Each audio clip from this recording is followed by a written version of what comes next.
Hi Aquarius, my sun sign brothers and sisters. Welcome to your 2026 Astro-Tarot reading with me, Raphael from Radiant Reality. It's an absolute pleasure to have you. Thank you so much for being here. Thank you so much for joining me. Quick note, these are for your sun, moon, and ascendant sign. Make sure you check out all three because astrology tends to favor your ascendant sign, whereas tarot tends to favor your sun sign. So to get a more complete picture of how your year is unfolding, watch all three. As if all of that wasn't enough, remember I'm using the whole sign tropical Western astrology system for those of you that would like to know. What we're going to do is the way I've structured this video is you're going to have your life sector overview.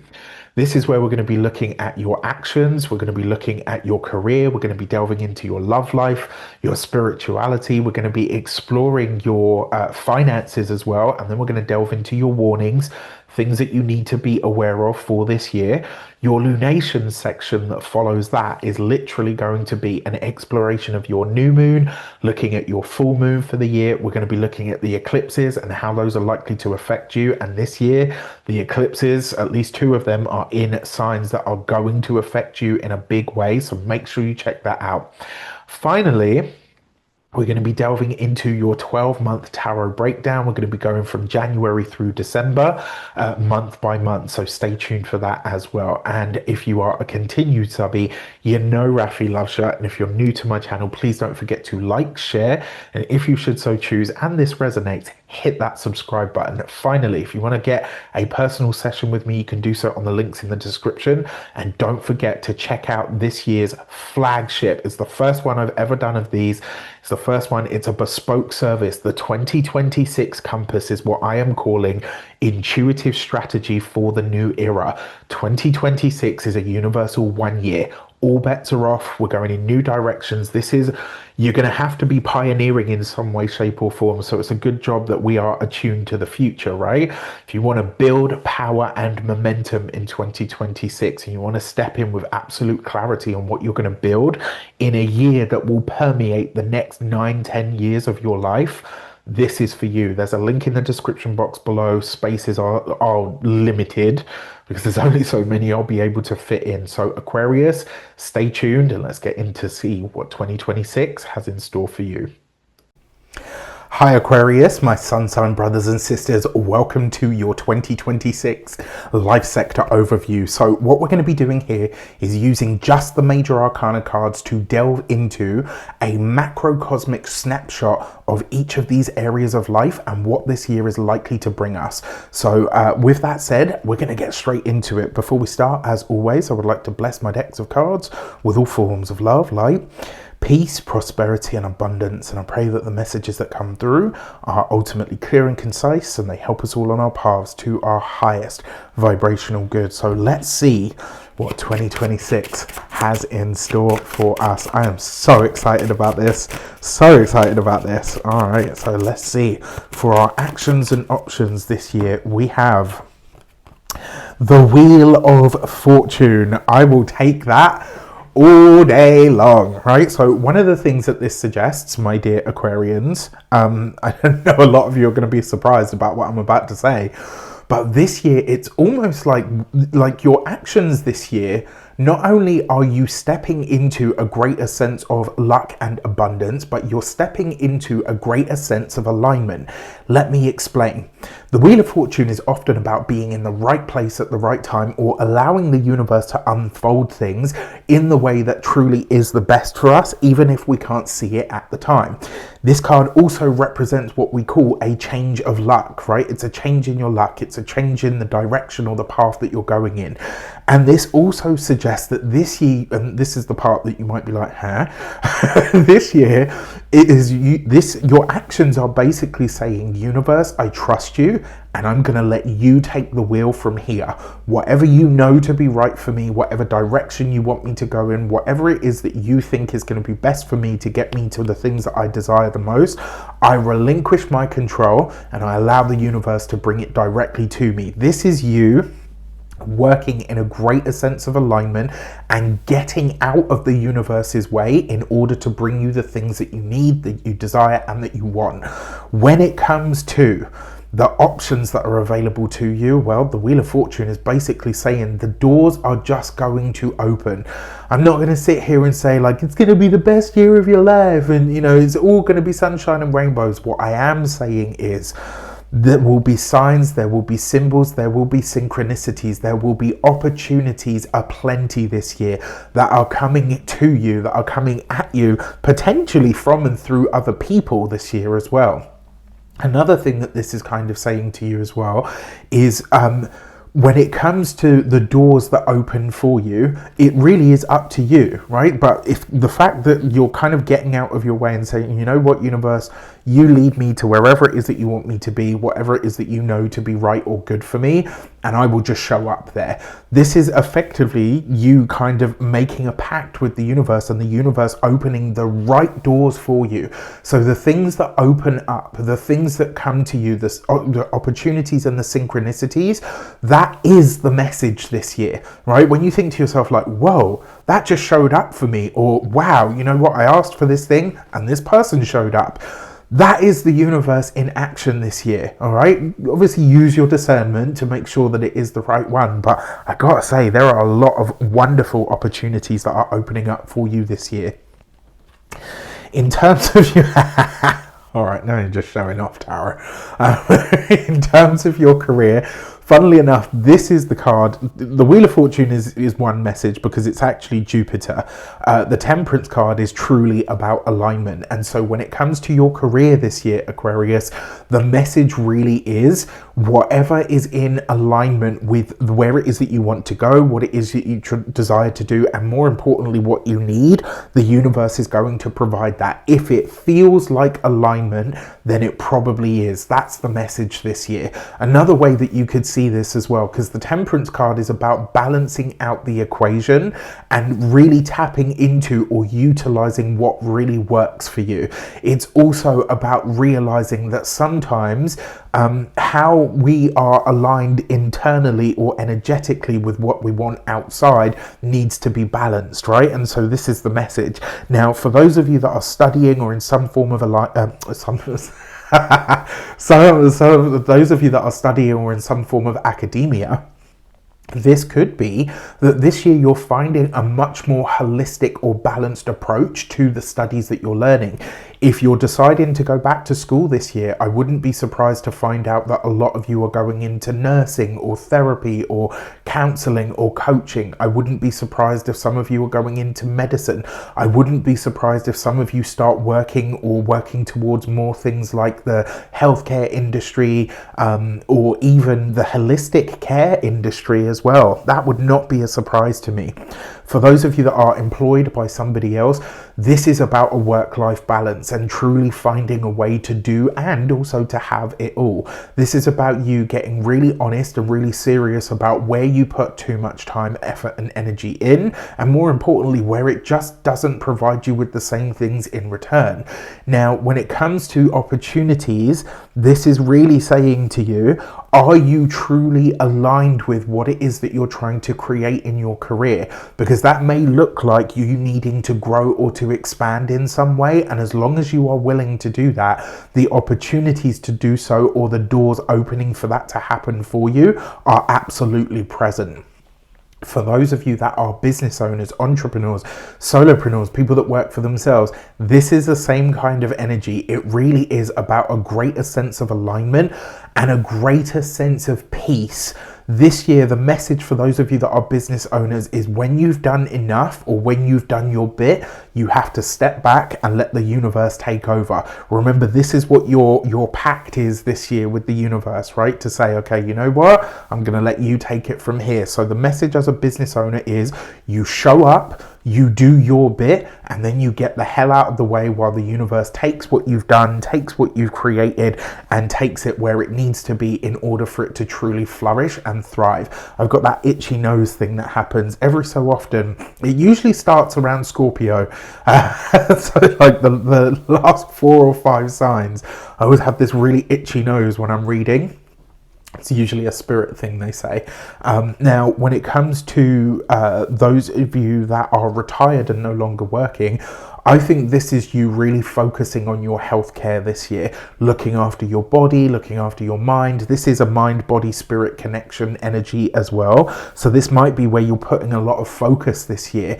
Also, remember, temperance is about balance. It's also about patience. And so all of you, students, employed, self-employed business owners, retired people, the message really here is have temperance or have patience when it comes to this sector of your life. This is a message really to say, you do your bit, the universe will do its bit, but you have to have the patience and the hope and the faith and the belief that it's all going to unfold for you.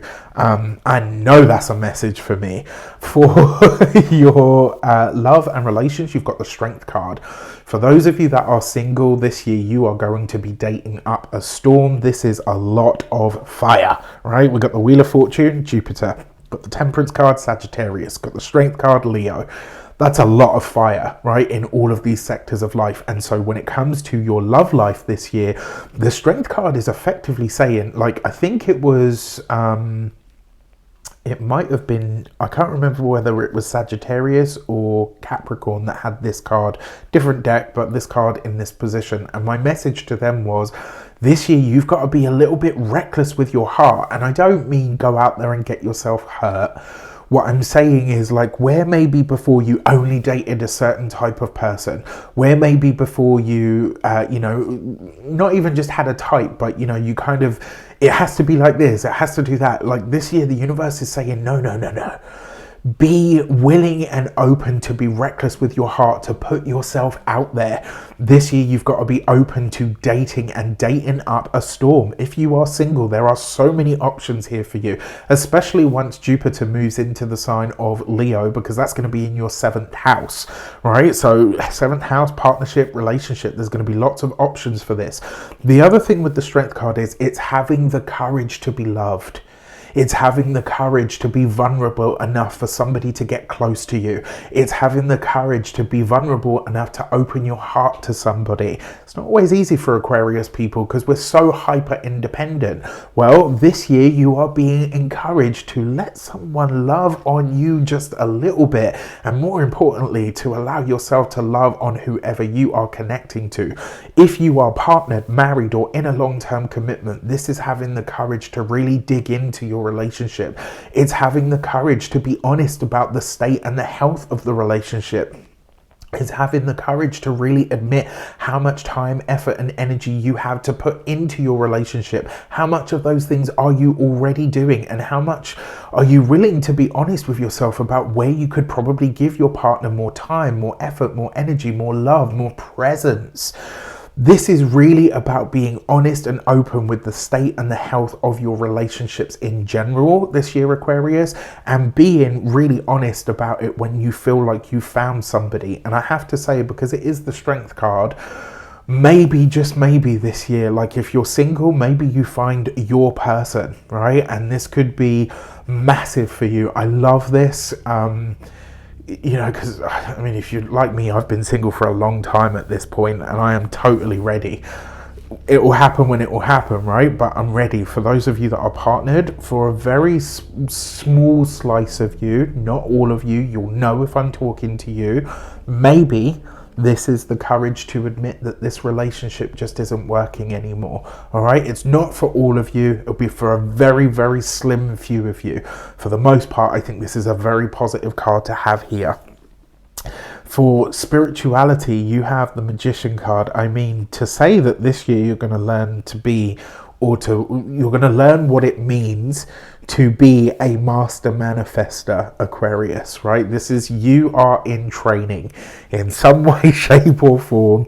The universe is really finding a way to deliver all the things that you've asked for, all the things that you've worked for, all the things that you've been manifesting. And the fact that you've got the Magician in your spirituality sector means that this year you are learning to use the tools that you have. That's your intuition, it's your thoughts, it's your words, it's your actions, it's your deeds. This is you underneath the Wheel of Fortune, which is very interesting as well. I'm going to point out why in a moment. This is you learning how to use your energy effectively and learning how to use your spiritual energy effectively to truly get what it is that you want, to really move in the direction of your desires. This is also a year where you're going to learn the power and the intention of your words, your thoughts, and more importantly, your consciousness. And I do say, I think a lot of you will do some kind of spiritual travel this year. Maybe you'll take a pilgrimage, maybe you'll take like a really important spiritual journey, maybe you'll do a retreat, or whatever the case might be. Another way that this could show up as well is, I think that this is you really starting to understand how big and important a role spirituality plays in your life, or has done up until now. I think there'll be a lot of big realizations spiritually for a lot of Aquarius people. So I'm very, very excited about that. For your finances this year, you have the Moon card. Okay, so the message here is, when it comes to your finances, if you don't feel aligned with something, if you don't feel if you feel like something is too good to be true, it probably is. So you really want to pay attention to this year.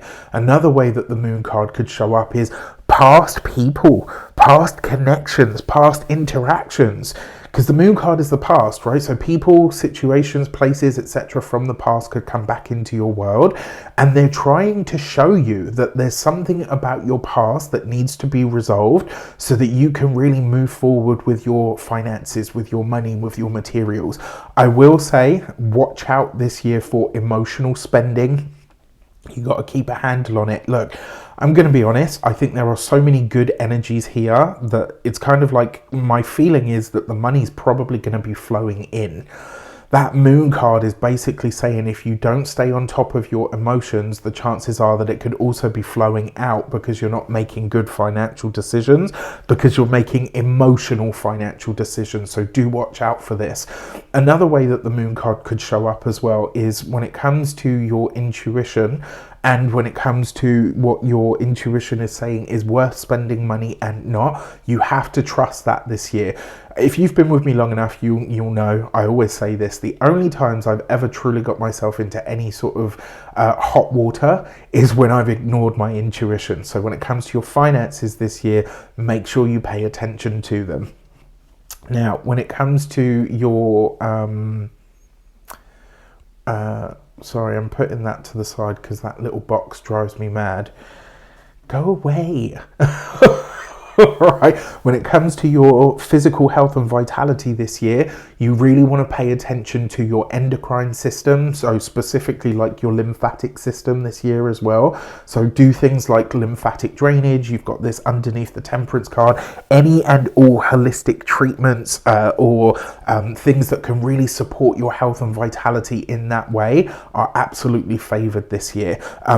In particular, the ones that are sort of more gentle when it comes to your home and environment. The Moon card is a very watery energy, so you do want to watch out for the waters of the home. All right, so make sure you get your plumbing looked at, make sure that everything is sort of kept tip top in that regard. And then your warnings this year are the Empress. I mean, as warnings cards go, it's not scary. There are two things that really show up with the Empress in her negative guise, and that is, the first one is vanity. So be really mindful of being overly vain, overly confident, or potentially arrogant. These are things that you do need to watch out for this year.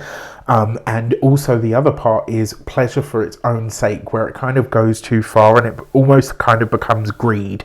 So watch out for these two things this year, because those are the things that could really trip you up. I will also say, because this falls next to the Moon card, overindulging, overspending, right? Like, just be mindful of the money that you have. I think it's really going to be coming in very well. My feeling is, though, it's like maybe you're just frivolous with it. And it's just like, well, it's flowing in, so it might as well flow out. And then you're like, okay, what happened to all my money? It's gone through my fingers.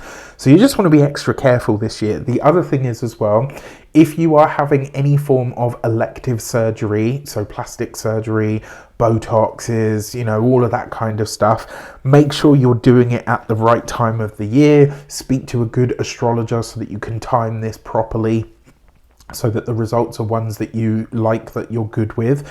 I will also say as well, because it's the Empress, you do need to be mindful this year that you are you're not just kind of dressing it up on the surface. As I said, I think this year a lot of Aquarians, Leos, and I think it was Capricorns that I said I think they're going to go for a glow up this year. Just be mindful that it's like you're not just slapping a glow up on it and that solves everything. You also need to do the emotional or the inner stuff as well. All right. All in all, though, I'm here for this. I think it's going to be a wonderful year. Now, with that said, I want to tell you about the 2026 compass. You've probably heard about this already. You've seen me putting it out on my socials and talking about it. There's a reason for that. This is going to be a monumental year. This will be a year that we all look back on in some way, shape or form and say 2026 changed a lot for me. Now, the reason I put the compass out, or the reason I created this, was I wanted to serve people in a way that truly helped them align with their best 2026 and therefore the best decade that follows. That being said, I know you're probably thinking, okay, but what is it, Raf? All right, so the compass is effectively, I'm going to put a compass in your hand, I'm going to slap you on the tushy and say, go out there and get it, right? You're going to get a 12-month tarot reading, which is going to serve as the basis, right? You get a video for that. You'll get a link for it as well. So you've got it in double format so that, you know, if you lose it, heaven forbid, or whatever, you haven't lost it. You get a 12-month tarot reading, and that's going to form the basis of what you are effectively going to use. We're going to use that as a blueprint. You get a PDF calendar that it's already got written insights in it from me based on your numbers, based on your chart, your astrology. I do not outsource this, so what you get will literally be written by me for you, and it's not like general copy and paste stuff because I'm using your correspondences. You'll have plenty of space in there for your insights, for your prompts, etc., which is really, really exciting. And the reason this is awesome is because then you're also going to get a 3-hour session with me where we are going to plan your year meticulously. All right, so this is payable in 2 installments. It's $550. You pay it in 2 installments. You pay one half on sign up. You pay the second half in November. By the time we get to your actual 3-hour session in December, you're paid up, you get clued up, and then you go into 2026 ready. All right. So I've literally thought of everything with this. And this is one of the best ways that I think you can be ready for the year ahead. And because of the way that it's structured, you get to ask your questions. All right. So lots of people have always said to me, I love your year ahead readings, the personal ones that you do. I wish I could have asked you questions. Well, now you can. As if all of that wasn't enough, you're also going to get a winter solstice alignment activation session as a complimentary, right? So if you know this, if you've been with Reydiant Reality long enough, you know every year for a long time I put out a winter solstice session. This year I'm bringing that back, and you will get a free seat along with everything else that you get in your compass. So if you want to get that, there's a link in the description box below. Aquarius is a late sign, so if you're only just hearing about it now, I can't promise how many spaces there are. And the reason there are only 30 spaces is, as you can hear, there's a lot of energy, a lot of thought, a lot of me going into this specifically based on you and for you. And so I want to make sure that I really deliver to you. I want to make sure that I really give quality here. So, you know, for that reason, there's only one of me. And I know these are 30 people that I can absolutely serve. If you haven't seen the video about the compass on YouTube, check that out. It will give you way more information. With that said, stay tuned while we get to the next part of your reading. Hi Aquarius, my sun sign brothers and sisters, welcome to your 2026 lunation. So here we're going to take a look at the moons and how they're going to affect you this year. We're going to look at your new moon, your full moon. We're going to look at the eclipses as well and how those are likely to unfold for you. So for you this year, let's get straight into it. So I'm going to share my screen. And you're going to be able to take a look at your snazzy little booklet. And we're also going to explore the New and full moon. So this year, your new moon is actually a new moon solar eclipse. This is a new moon solar eclipse in the sign of Aquarius. Now, the eclipses have come home, right? So these are for you from here on in. These are going to be North Node eclipses in the sign of Aquarius. So this is welcoming in new energies, fresh ideas, fresh perspectives on pretty much everything. And you may feel a really powerful pull towards, setting yourself free in some way, shape, or form. Now, your annual new moon is an eclipse. It is a very wide orb eclipse, so it's a partial eclipse because the node is still in the sign of Pisces. So it looks like we're being eased in gently, just the tip and all of that. Oh, Rafi. It's really other than the square to your modern ruler Uranus in the sign of Taurus, it's not really doing a lot, right? So, but there is something else that we need to look at as a part of this. Now, Uranus is at 27 degrees of Taurus. It's been there for a minute at this point, and now that it's direct, all it's going to do is pick up speed, head straight back into Gemini, where it will be for the next 6+ years. Now, with that being said, emotions could absolutely run high at this time because you're beginning a new chapter, and your ancient ruler, your traditional ruler, Saturn, is in the sign of, at this time, your traditional ruler, so the ruler of this eclipse, is going to be in the sign of Aries in your third house. It's conjunct Neptune. Saturn Neptune conjunctions have a way of eroding or pulling apart whatever they touch. Now, this is in your third house.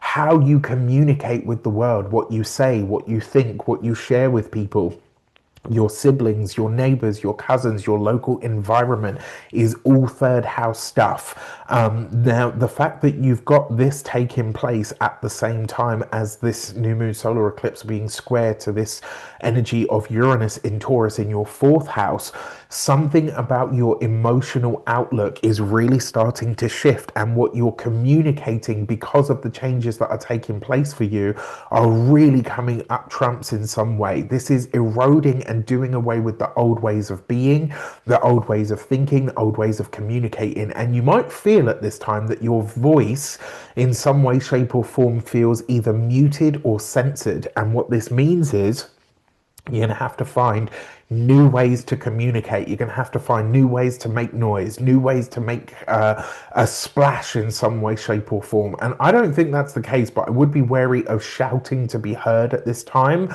especially because eclipses, remember, they unfold over like 3 to 6 months. So how you come across with what you're saying sometimes really is everything. Now, since Saturn for you rules you, your first house, and also your 12th house, I feel like this is you changing your mind on a really very deep level or in a really profound way.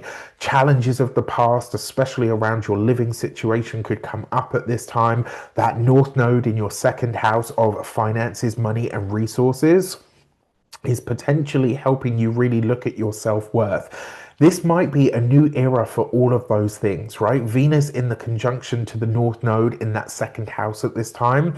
Venus is exalted in Pisces, so this is doing really good stuff for your money, for your finances. It means that some kind of gorgeous blessing unfolds, even with and around all of the challenges that are unfolding at the same time. Mercury is in a trine to a retrograde Jupiter at this time, and it's helping you reconfigure your daily experience, your habits, your patterns, your routines. I think a lot of the changes that are unfolding with your new moon solar eclipse are really about building a better and a different life for you on a day-to-day experience.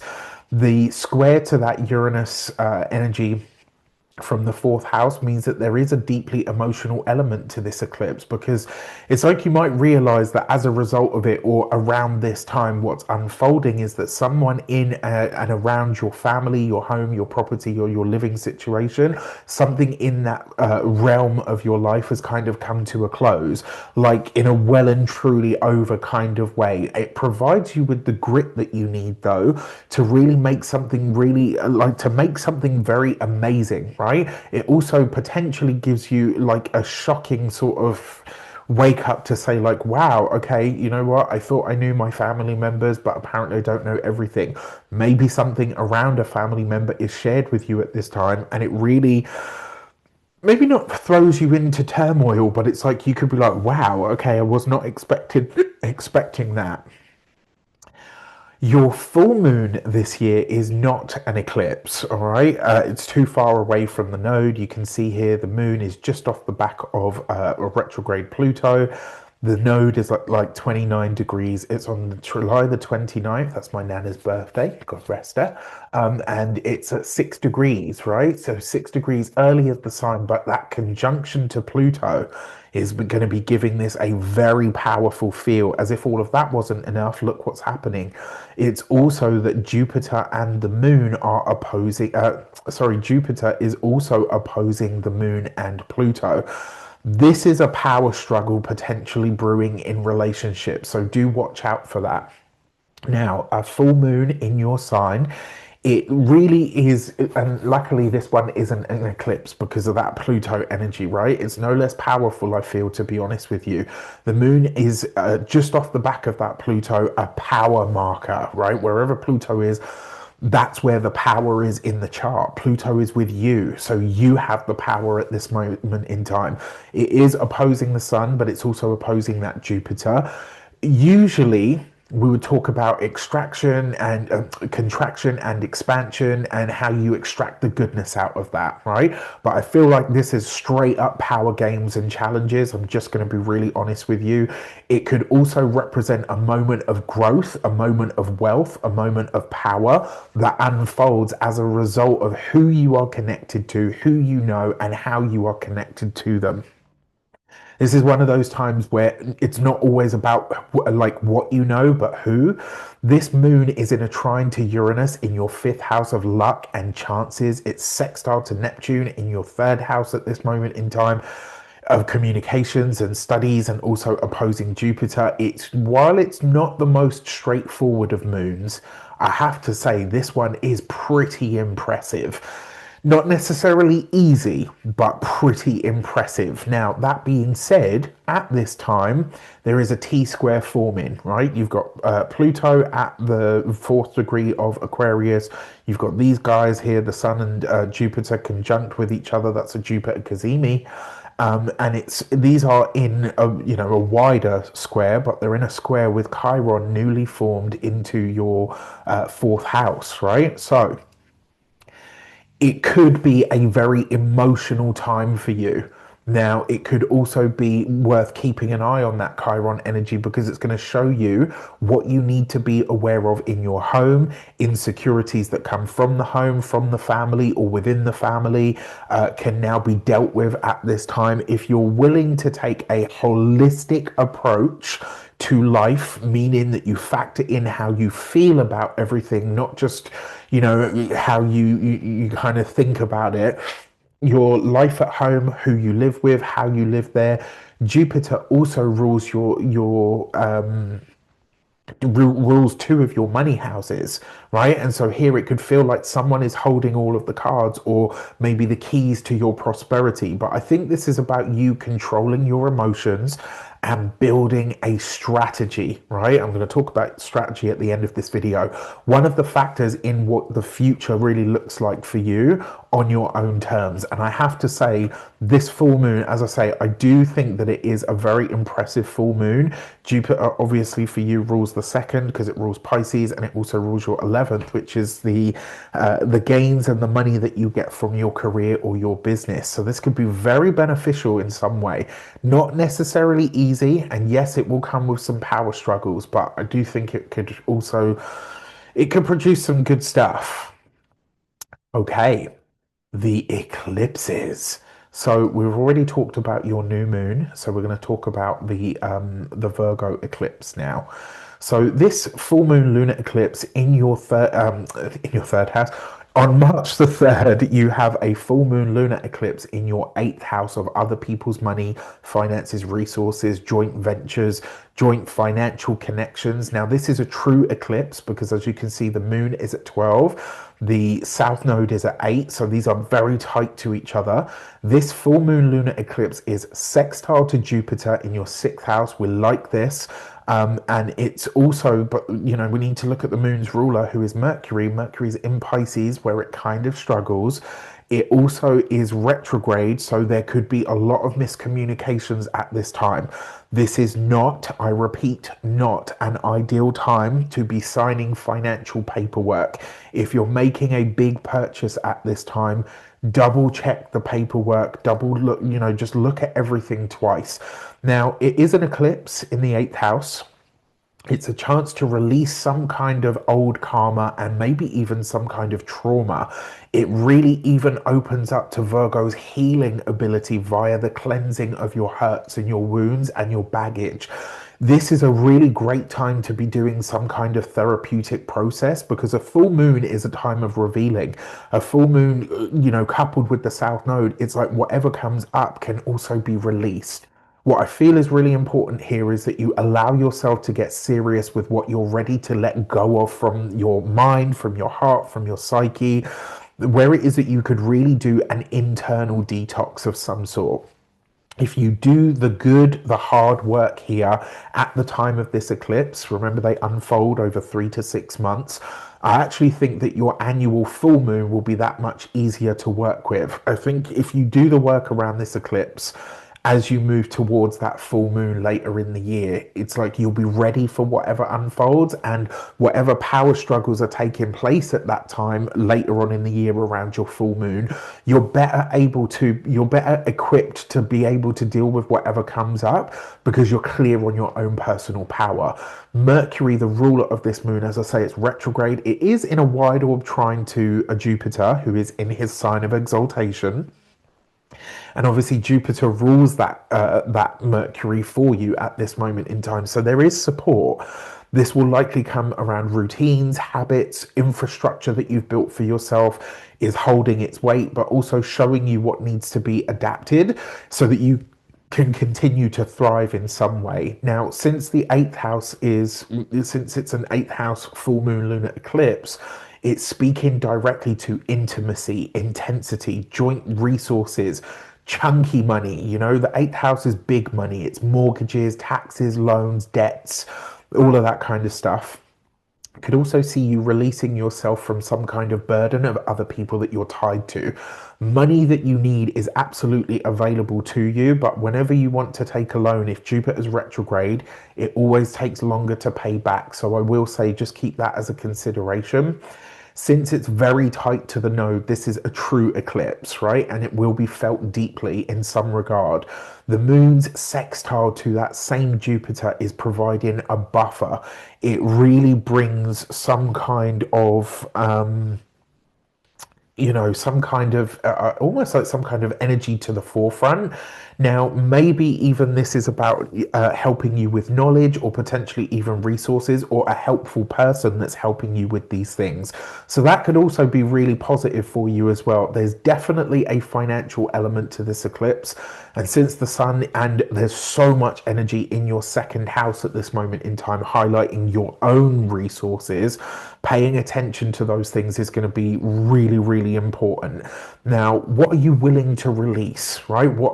Whatever needs to be released will hopefully line up for you. So that's really positive. But it will also be highlighted here that whatever is perishing in your own life could absolutely bring you some kind of blessing. It's like the fertile soil when something rots. Now, this could also, I'm really sorry to say, it could bring in an inheritance of some sort, since Mercury is in your second house, Mercury, the ruler of the eighth. In the second, it will likely come over the 3 to 6 months that unfold. Maybe not necessarily the the immediate. And this is what I say to everybody. Consider with eclipses, it's very rare that these things just happen directly on the day, right? So the next thing that I want to look at with you is so that's the first eclipse season of the year. The second eclipse season of the year starts with a Leo new moon solar eclipse. So at this point, the nodes have now switched signs, right? So you've got the South Node in Leo, you've got the North Node in your sign at this point. So you're going to be feeling this that much more, right? That much more viscerally. And remember, whenever we have eclipses that unfold across the across the first and the seventh house axis, we tend to feel them that much more. They're visceral eclipses. They tend to have or pack a little bit more weight behind them.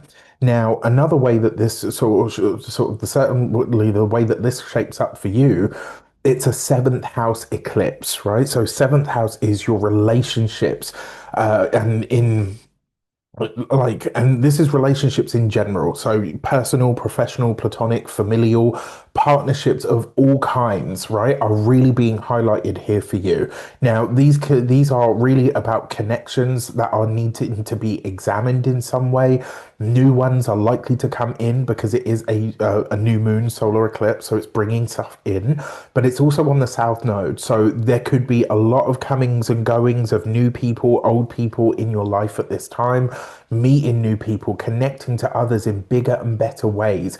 And whilst this is considering relationships that you are a part of, they will absolutely be like how that unfolds. There's also what we call, as I say, because this is in an angular house. Now, you add to this that Jupiter is in your seventh house as well. Jupiter in the seventh is usually indicative of a positive or beneficial relationship. So if you're single, this could be the year. You've got Mercury in this sign as well, bringing an air or a flavor of communication to the whole thing. Jupiter is in a really nice tight trine to a retrograde Saturn in your third house. The new moon solar eclipse itself is in a nice tight trine to a retrograde Saturn as well. So, there's definitely an air of weight about it, but I also think that this could be quite a positive an eclipse for you, right? So since your ancient ruling planet Saturn is currently retrograde in Aries in your third, communications within or around relationships are absolutely being highlighted here in some way, shape, or form. It's a contractual house. The seventh house is about partnerships, contractual matters. What is marriage but a contract, right? All of these things. This is interviews, connections, interactions, and such. These could all be things that are unfolding at this time in a positive manner or a positive light. Now, remember, eclipses unpack over 3 to 6 months. So, where all of the new contracts and commitments are forged, new interactions are unfolding, new people are coming into your life. How you interact with everybody is changing, but also how you show up in relationships is absolutely shifting for you. Now, since the 12th house, since obviously Saturn for you also rules your 12th house and it's in the third, you could be communicating some things from very deep within you because this Saturn energy in the third house is also in that trine to the eclipse itself. So this is a cosmic positive reframe of your words, what you say, how you say it. And that Jupiter and Mercury energy in your seventh house at this time, I love that. Mercury ruling your fifth and your eighth houses as well. There's a money story tied to this as well as opportunities in the mix. Now, as you know, the ruler of your second and your 11th houses, there's definitely a financial element to this eclipse as well. Also, because the 11th house is the gains from your business, which I mentioned earlier, it means that this eclipse is really showing you the power of the right connections, the right collaborations, and how when you interact with the right people, you can really expand or grow your wealth in some way. So we love this for you, right? We absolutely love this for you. And I will say, don't sleep on your relationships this year. Don't sleep on your connections. This is the year to really go in, and do the work around making, creating, and enhancing and supporting the relationships that you have. So, the Pisces full moon lunar eclipse. This is the last one in this axis, and then you are done for the financial eclipses, my dear Aquarians. I think you will be very happy to know this at this point. So you've got the full moon right next to the North Node, right? The North Node is now in your sign, but the full moon lunar eclipse is happening in your second house of money, finances, and resources. The ruler of this moon is actually Jupiter, who is in the sign of Leo in your seventh house, right? Also being hosted by the South Node, Deep Joy. Now, with this, because it is the final eclipse in this space, how you relate to yourself, your self-worth, your values, and your money, your resources. This is a true eclipse because it's tight to that node. And because the node is in your sign, it gives it a fated quality around your mindset about how you value yourself. What's really being expanded here or cultivated by this is really how you see yourself and how you care for, how you respect yourself. This eclipse being ruled by Jupiter, who is now in that seventh house for you, as I pointed out, is proving that it's not about what you know. Sometimes it's about who you know, and also providing opportunities through the right people that you meet and interact with. Now, that being said, the T square that's being set up by this eclipse, so we're going to show you this now. You've got the moon at 4. You've got the sun and the moon at 4 and 5, respectively, of Virgo. This is how this story in Virgo is helping you communicate something from a soul level about eighth house matters, joint finances, resources, etc. But it could also be about the power of connections in order to enhance your earning potential. It could also be about who you are tied to, and it could also be around letting go of any sort of limiting beliefs or ideas or stories about what wealth is or isn't, and how that actually hinders you creating or generating wealth for yourself. Now, as if all of that wasn't enough, because Uranus is playing the handle to this T square, what this sets up for you is effectively, it's what's called a T square, and it's a mutable T square, which means it's going to demand change. You've got Uranus at 5 degrees here of Gemini in your fifth house. Fifth house is joy, pleasure, romance, creativity. It's also people that you're tied to in terms of friendships and creative endeavors. It's hobbies as well as the fifth house. Uranus is the planet that is the way through the tension. And so you might discover a hobby that you absolutely love or that is really fun or really enjoyable. This is also a house of children. So do be mindful as well at this time, certainly over the next 3 to 6 months, of surprise babies that literally come out of nowhere.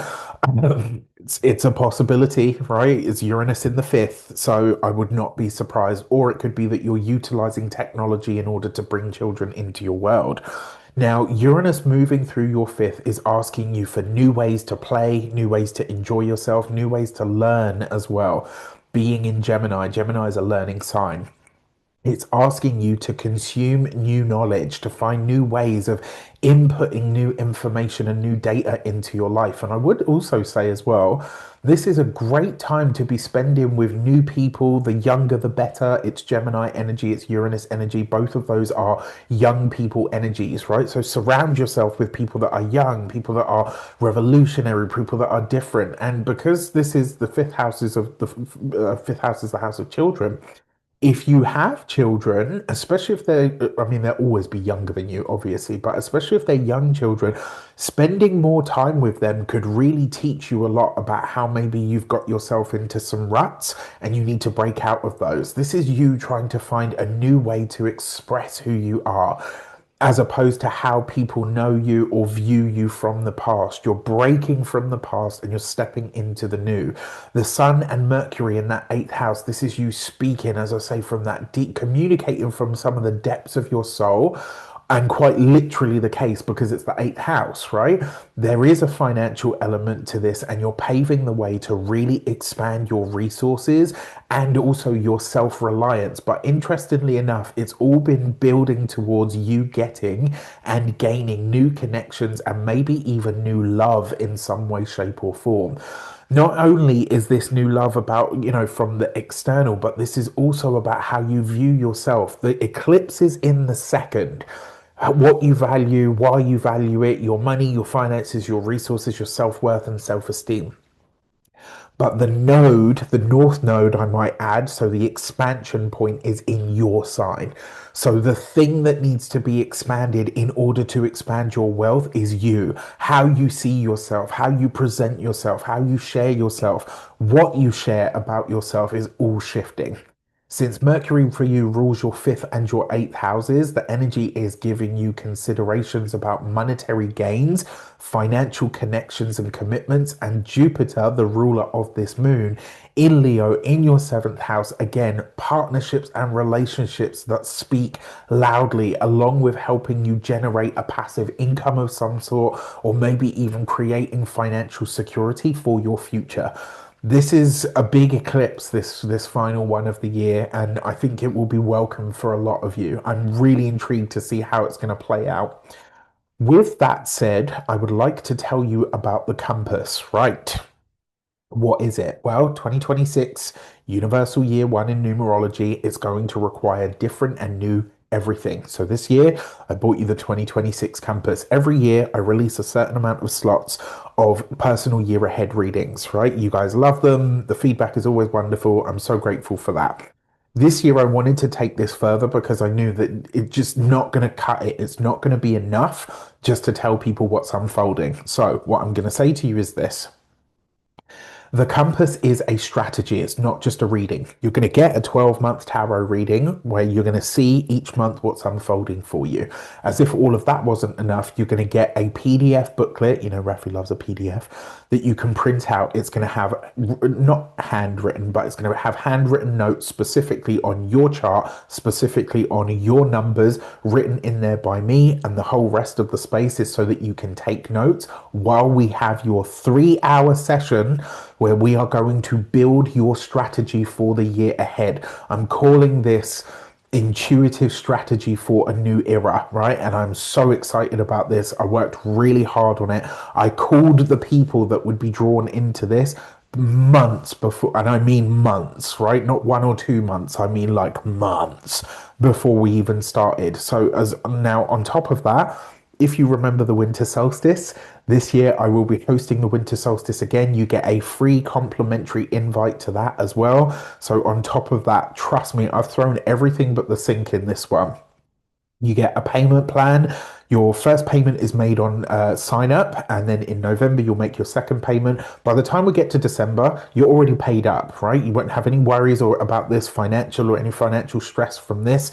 By the time we get to December, by the time we get to January, you have an entire strategy of how to move through 2026, which is going to be a game-changing year for everybody because it demands everything new. A lot of the stuff that unfolds next year, none of us will have seen, right? So having a good strategy to manage the things that might come up is absolutely going to be paramount. You can get yours on the link in the description box below. I only have 30 spaces for this. And the reason for that is I want to make sure that the quality that I give the first person is the same level of quality and depth that I give the 30th person. So if you want to get yours, there's a link in the description box now. It would be my pleasure to serve you in this way. Stay tuned while we get to the next part of your reading. Hi Aquarius, my sun sign brothers and sisters. Welcome to your 12-month tarot breakdown. So let's get straight into it. Before we start, as always, I would like to bless my decks of cards with all forms of love, light, peace, prosperity, and abundance. And I pray that the messages that come through are ultimately clear and concise, and they help us all on our path to our highest vibrational good. So remember, your first card out, it kind of typifies the year that you're going to have. So this is like a big heads up of what the year is going to be about for you, where the focus is likely to be. And remember, if it's a challenging card, it just means that this is something extra that you really need to pay attention to this year. For yours, you have the Chariot card. So this is going to be a fast, powerful, dynamic year that's going to require, or is going to have a lot of change as a part of it. What it also means is that in some way, shape, or form, you are taking big steps forward. There's a lot of success in this year, but it is going to require you to really fight for it. Remember, the thing about the Chariot card is it does represent victory and success, but victory literally means that you had to fight for something or against something. So this year is absolutely going to be one of advancement, but it will be advancement that is hard won. Now, that being said, it could also be a year of travel, all right? Because the Chariot card is about going here, there, and everywhere. So this could be a year where you are really checking out different spaces and places in the world, or you're seeing different parts of the, of the world unfold. Now, In terms of January, you could be traveling at the start of the year. That's very possible. It's also possible that this year you could come into the year very focused, very targeted. Looks like a lot of you are signing up to the compass. I'm very excited about that fact. Now, to clarify on this, you have the Emperor card. So, this is really powerful because this mix means that in some way, shape, or form, you are fully, let me turn those around because they're the wrong way around. You are fully engaging with your own personal power, your own personal authority. This could be that you're putting yourself forward in some way. For a lot of you, January is going to be a month where you're really focused on learning something at a very deep or very fundamental level. I kind of get the feeling that January is going to be a very foundational month for a lot of you. So you're really working on something at that foundation level and you're very committed to seeing something through. For a lot of you as well, January looks like a month where you could be either switching or changing your car or your vehicle. That's very possible. Now, on the 26th of the month, we've got Neptune moving back into the sign of Aries, into your third house. This is a big deal because it's now going to be there for the next 14 years. As we also forgot to mention, if you are a January born Aquarius, happy damn birthday to you. I truly hope you have a wonderful solar return. Remember to fill the day of your birthday with a little bit of everything that you want this whole entire year to have in it for you. Now, as we come into February, happy damn birthday to you. I truly hope you have a wonderful solar return. Same rules apply. Whatever you want your year to look like, imprint the energy on the day of your birthday so that you can really call that in from the universe, right? And I have found I've been doing this practice now since 2018, and I tell you, the sometimes it's like scarily accurate how much the stuff that I do on my literal birthday really impacts my entire year. So yeah, I'm gonna say, like, really make sure you do it well. Now, February is easily the most packed, most intense month of the year. We've got a lot going on. February 14th, Valentine's Day, Saturn is going to come back into the sign of Aries, joining Neptune, right? So, coming back into that third house of communications, conversations, interactions, siblings, if you have them, your neighborhood, your living situation in terms of your locality is all third house. Communications, conversations, websites, all of that stuff. Now, as if that wasn't enough, on the 20th of the month, we have the official Saturn and Neptune conjunction, again in that third house for you. Now, that's a big deal. If you just stay tuned because I'll be bringing out a video about that separately. As if that wasn't enough, we also have a Mercury retrograde on this in this month. Starts on the 26th of the month, goes all the way through to March the 20th, right? So quite a long one this year. And this is in the sign of Pisces, which for you is your second house of money, finances, resources. Your personal possessions is the second house. It's your food, your diet as well. You could be rethinking these things or refining them or revising them in some way. Now, as if all of that wasn't enough, we also have the new moon solar eclipse, the first one in your sign, in this new section of eclipses that are going to be happening for you from now on in that first and seventh house. For those of you that are ascendant Aquarians to a lesser degree, but still relevant, the sun and the moon, right? Now, as you can see, February is a very packed month. There's a lot going on here. With this, you've got the sun card, to say, I'm not going to say, don't worry, it will be easy. What I am going to say is you will sail through it with smiles, with laughter, with joy. All right. Like you'll find a way to just whistle while you work. You've got this with the Three of Wands. It does suggest that for January and February, I think a lot of you are going to be traveling.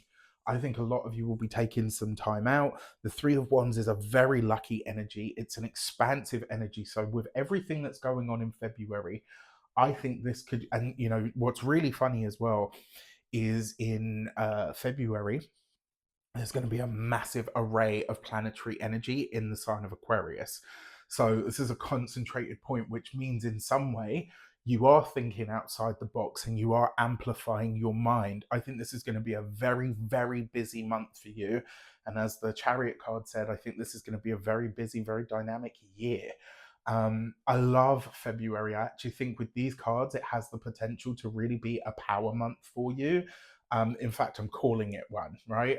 If you've got your own business, this could be a spike in business. If you've got, I love this because it suggests that that third house energy is really amplifying your work power and abilities, or the things that are coming up. As we come into March, we've got the second eclipse of the season. This is a full moon lunar eclipse on the 3rd of March in the sign of Virgo, in your 8th house of other people's money, finances, and resources, joint finances, taxes, loans, debts, mortgages, all of those kinds of things. You've got this. It's in a nice sextile to Jupiter. If you want to find out what that looks like for you specifically, check out your lunation section. I went all in for those this year. Your new moon, your full moon, your eclipses, how they're going to be hitting you, all of that good stuff. For March, you have the Fool card. New things, new places, new people, new energies. Exciting times are on the horizon for you. You've got this with the Seven of Wands, so there could be some kind of challenge that comes up in March that maybe you don't see coming.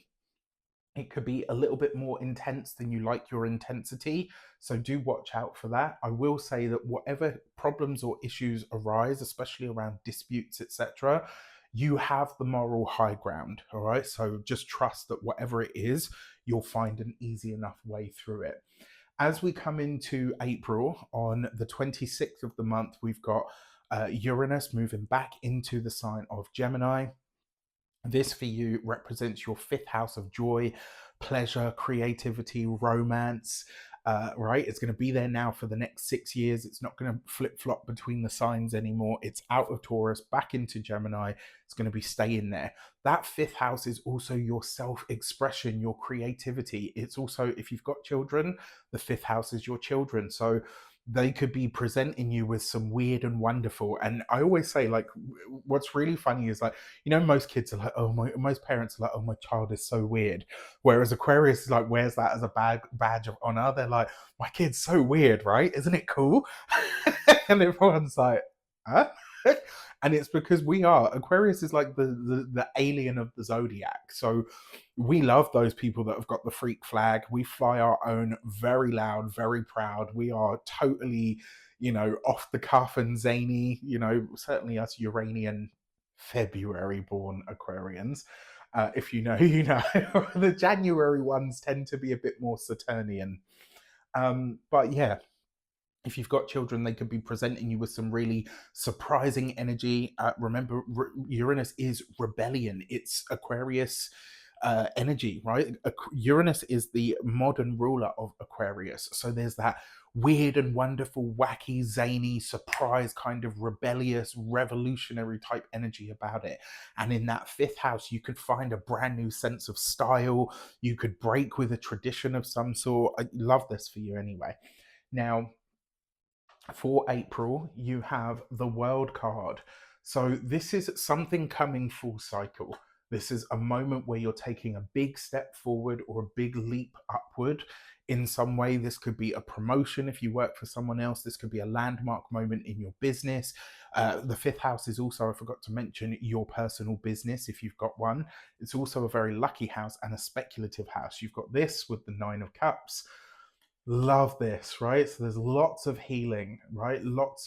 I think for a lot of you, you could be finding groups, friendships, new connections, new communities that absolutely speak to your soul, that really allow you to be who you are. And it just feels amazing. This could also be some really incredible news around your work or your business that's coming in. And also remember, with the World card, this is where you step onto a brand new level. So you could be stepping into something that makes you really feel like, wow, you know what, I've truly arrived here, or I've crossed a threshold into a whole new existence, whatever that might be. How exciting is that? As we come into May, you've got the Wheel of Fortune. Totally here for this. I love it for you. This is really great. It could be a travel month. That's very possible. But this is luck, it's success, it's abundance, it's the result of the efforts that you've already put in. And you couple this with the Judgment card. May could be a pretty consequential month. And I say that in a really positive way. What I will also say with the Judgment card, remember, this is usually a big change, like a big change at that. And because you've got it with the Wheel of Fortune, this could be a massive opportunity that comes in that really has the potential to change your life. Now, if you've been with me long enough, you know I don't really make sensationalist claims like that. Like, when it's big, I will tell you. When it's not, I will tell you. When it's heavy, I will tell you. When it's dark, I will tell you. When it's not, when it's good, when it's bright, I will sing that from the rooftops. This in May is a big opportunity that has the potential to absolutely change your life in some way. This could also be that something that you once thought was off the table, that you thought probably was never going to happen for you now, could absolutely unfold for you. And as it does, you might find yourself thinking, like, how the fuck did this happen for me? Like, I'm here for it. I'm totally here for it. As we come into June, things take a little bit more of a serious turn. We've got Chiron moving into the sign of Taurus. This is a big deal. This is a big deal because on the wider world stage, remember, Taurus is a money sign. It's an agriculture sign. It's a food sign. Chiron can cause issues wherever it goes. It causes them so that we can... The planets don't do anything to us. They bring our attention to things at specific times when certain things happen. What's important about this one is Taurus is a financial sign. Chiron moving into the sign of Taurus could create some kind of financial stability, insecurity or instability on the wider world stage. Now that you know that this is coming, this is the whole nature of divinatory and predictive arts, right? Now that we know this is happening, start preparing for June. Stash a little bit of money away. Make sure that you stock up your freezer. Make sure that you've got a few extra tins just in case the supply lines could get disrupted in some way. I say this because, Taurus rules all of those things. Now, for you, Taurus occupies the fourth house, which is your home, your property, your living situation, where you live, how you live there, who you live with. The situation emotionally, internally, is all fourth house stuff. Fourth house is also a parental house as well, which means that there could be some stuff going on with a parent, in particular a mother. Now, all of that aside, we also have a Mercury retrograde this month in the sign of Cancer. This is happening from the 29th of June right the way through to the 23rd of July. That for you is going to be taking place in your sixth house, your physical health and vitality, your day-to-day routines, your habits, your patterns, how you maintain all of the things that you have in your how you maintain all of the things that you have in your property or the property itself or your car. That's all sixth house stuff. Now, as we come into June, you have the Tower card. Okay, so there we go, right? Likely to be a bit disruptive. There's potentially some problem or issue that shows up with or around the home. So watch out for this. You've got this with the King of Pentacles. I'm just going to call it. I think there's going to be some big instability or insecurity with the resources in June. As I say, I think this is hitting everybody. So don't take it super personally. What I will say is, if this is going to hit for you, it's likely to hit in the property sector, which means you could be shelling out more money than you would like or want or need to at the time of June. All right. So watch out for this and I will say as well, when it comes to what you're paying money into, that could potentially be an issue as well. Now, when it comes to your, so the King of Pentacles is usually an earth sign male, Taurus, Capricorn, or a Virgo. Because they've come up with the Tower card, if you've got a King of Pentacles in your life, this would be a time to check in with them because there could be something going on with them. In July, depending on which time or zone, etc., that you look at, it's either June the 30th or July the 1st. Jupiter moves into the sign of Leo. Sorry, you are Aquarius. And for you, this represents your seventh house: partnerships, relationships, contracts, commitments of a personal, professional, or platonic nature. This could be, if you're single, this could absolutely bring a partner into your life.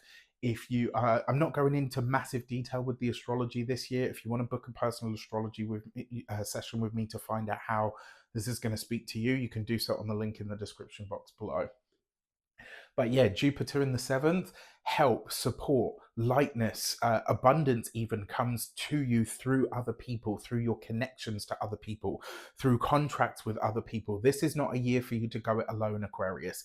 Even though you are the loner of the zodiac, this is not a year for that, right? You will need this, especially as we get to this point of the year.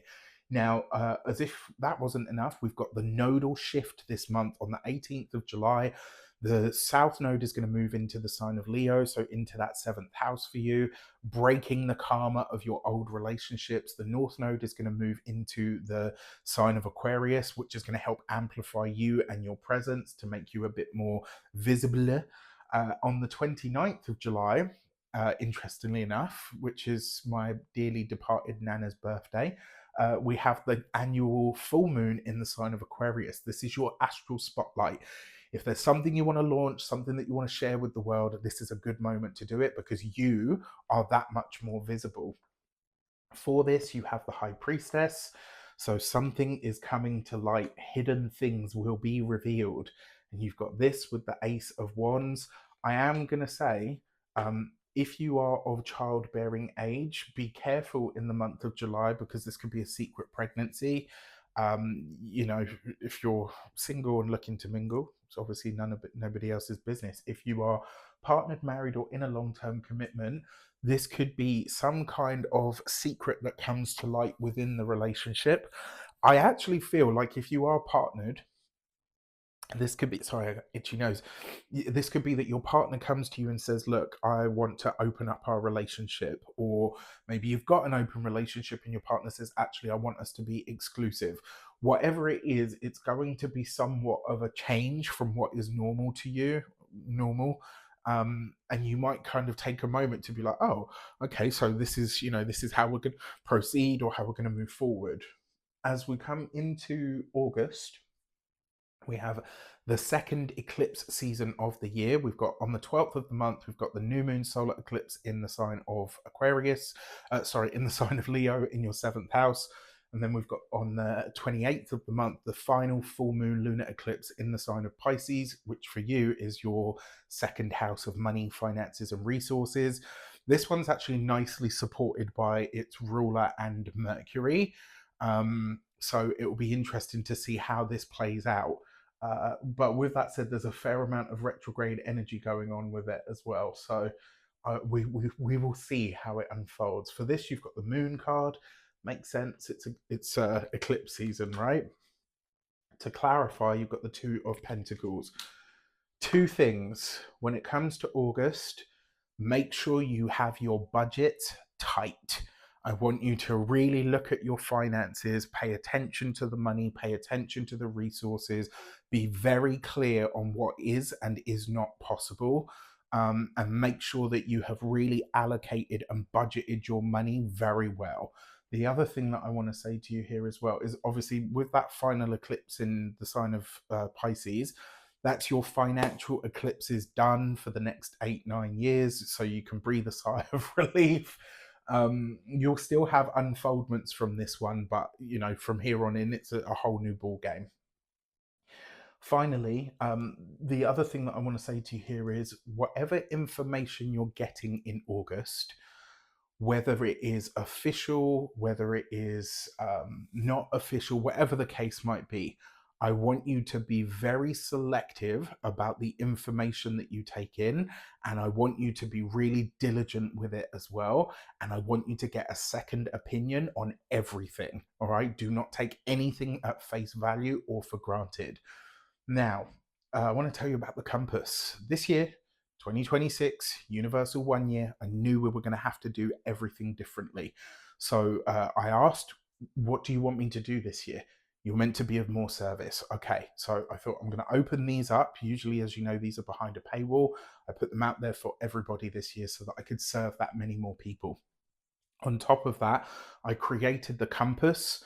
The 2026 compass is literally what it sounds like. So imagine getting a 12-month tarot reading like this based specifically on your energy.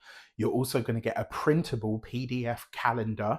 Inside that is going to be astrological insights specifically based on your chart, numerological insights specifically based on your numbers, how these things are moving through the year specifically for you, these transits that I'm talking about. I'm going into a lot more detail for you specifically.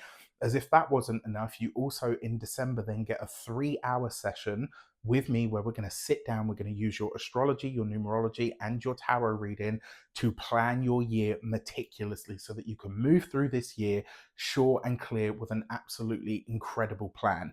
As if that wasn't enough, you get a winter solstice alignment activation seat, and as part of that, you're going to get a not just your winter solstice seat, but obviously that's for your energetic alignment. Make sure you check that out, but you get yours for free. And then there is a payment plan. So you're going to pay your first installment on sign up, your second installment in November. Before you even get to December, you're already paid up. No financial stress for Christmas, no financial stress for the new year. On top of that, by the time you get to January, you are already clued up, planned up, and ready to move with intention. All right. There are only 30 spaces. Imagine how much energy and work have gone into these. Imagine how much more is going into those 30 people specifically. So if you want your seat, there's a link in the description box below. Your video is going out quite late, so I really hope and pray that there are still spaces left and you can get one on the compass. Check it out. There's a link in the description box below. If you think, you know what, Raf, it sounds amazing, but it's a bit beyond my reach at the moment, no problem. I got you covered. I do astrology, tarot, numerology, and energy work sessions. You can get those separately, but if you want all 4 of those things, the compass is your best bet. All right. So thank you for allowing me to sell to you. In September, you have the Magician card. So this is where you are coming into your personal power that much more. You've got this with the 2 of Cups. September, you are forging a really powerful connection. This could be a partnership, a contract. It could be a relationship for some of you. It's the second 2 in a row as well. 2 2s represents a bond, a pact, or an accord. So there's some kind of alignment that's unfolding here in September. This is you forging a partnership with an absolute power player, somebody who really knows their stuff or is an expert. This could also be you as an expert as well that is partnering up or buddying up with somebody. This is going to be a great opportunity, I feel. It's also a chance for you to share something either about yourself or that you've always wanted to put out into the world. As we come into October, on October the 3rd, Venus goes retrograde in the sign of Scorpio for you. That's in the 10th house of your career. Your social status, your social standing, and then it's going to retrograde back into the sign of Libra, into your 9th house. That Venus retrograde, I think this one's really going to pack a punch this year. Then you on to, as if all of that wasn't enough, on October the 24th, Mercury is going to go retrograde in the sign of Scorpio, and it's going to stay in Scorpio, and that will go all the way through to November 13th. Venus ends hers on November 14th. Mercury ends his on November 13th. So yeah, this one's, you're going to feel this because it's 2 personal planets, right? So for this, you've got the Devil card. Remember, there's more than one way to do everything. You've got this with the 4 of Wands. So there's a lot going on in that career sector at this time. I think there's going to be some really great news. But my feeling is it's kind of overshadowed by something else that's going on simultaneously. Or it might be one of those moments. I'm going to be really honest here, Aquarius. I'm going to call you out on something. This could be a moment where you are being a little bit ungrateful, where it's kind of like you have some really great news, but you're like, oh, well, it's kind of like, that kid where they get a bike, but it's not the color that they wanted. right? And so it's like, oh, well, it's not the one that I wanted. Where you could just say, like, well, okay, it's not the color that I wanted, but it is a bike, and that's really awesome. Be careful with looking a gift horse in the mouth here, all right? That's all I'm going to say to you. I will also say, in the month of October, and I don't want to piss on your fireworks here, but I do want to say to you, because of the retrograde energy, October is not a month to celebrate too soon. Whatever that means to you, you will know when the time comes. But whatever it is, don't celebrate too soon. Wait, all right? Wait to see how it unfolds. I'm going to give you an example. I don't know if you've seen that video that runs around the internet. So there's this woman in a really nice fancy red dress, and she's like, yeah, screaming down the phone like, I'm divorced, I'm officially divorced, I'm a free woman, I'm a free agent, I'm out of that, like I can't, yeah, I'm great, like, yes, like it's totally what I want. And then she finds out that she's only going to be getting a certain amount of money in child support, and that the rest is actually on her. And then she goes into like, that's unfair. What am I supposed to do? It's just me on my own. And you're kind of like, it's hard to feel sorry for you, because 2 minutes ago it was, I'm a free agent, I'm an independent woman. Da, da, da. Do you know what I mean? Like, and whatever side of the fence you're on, that's the example that I'm giving you. For October, be very careful about what you celebrate too quickly on, all right? Again, not to rain on your parade, but this is one of those moments where just be careful. For November, you've got the Strength card. Okay, so in your heart of hearts, there's something that you truly want that you are going to go after. And you have this with the Ace of Pentacles. I actually think, even with this, I actually think in November, you are going to achieve or realize a specific goal that you had set out to do. And I think that by doing this, you are jumping a timeline. What should have taken you maybe 5 or even 10 years seems to be unfolding in the month of November. It's going to require a lot of guts, a lot of grit. It's potentially going to see some kind of big community change, because the Ace of Pentacles is either a new home or a new job. I think it potentially could be both for a lot of you, because it's with the Strength card. It's like you're getting what you want and you're going to love what you're getting, but it's going to require a lot of courage, because you might be doing this on your own, whatever that means. As we come into December, you have, of course you do, you have the Hermit card, right? So whatever it is that you're doing, you could be doing it alone, right? As you come into December, you've got the Hermit. It's a slower month. You've got this with the Ten of Swords. So for some of you, whatever you are doing alone, maybe it goes against the status quo, because one of the ways that you could see this on the heavy end of this spectrum, I touch wood and I hope I'm wrong, this could be the death of an elderly person. So this could be like, if you've got an elderly parent, if you've got grandparents. I really hope that I'm wrong, but this could be the passing of one of those. In another way that you could see this as well, it could be literally like the end of loneliness, but it's like whatever you're doing, you could be doing it alone, right? So let's say you get into a relationship with someone, but your friends don't approve of this person. And you say, okay, well, you know what? I'm going to do this on my own. Let's say you start a new business, but your friends and your peers or even your family are like, this is not a good idea, so you do it alone. It's like whatever you're doing, I think it is a right step in the right direction specifically for you, even if nobody else agrees. And then finally, another way that this could also show up is that you choose, right? That wherever it is that you go, maybe it has a feeling of being a little bit more isolated in some way. So be mindful of that as well. Okay, so your challenge months this year. March is a challenge month.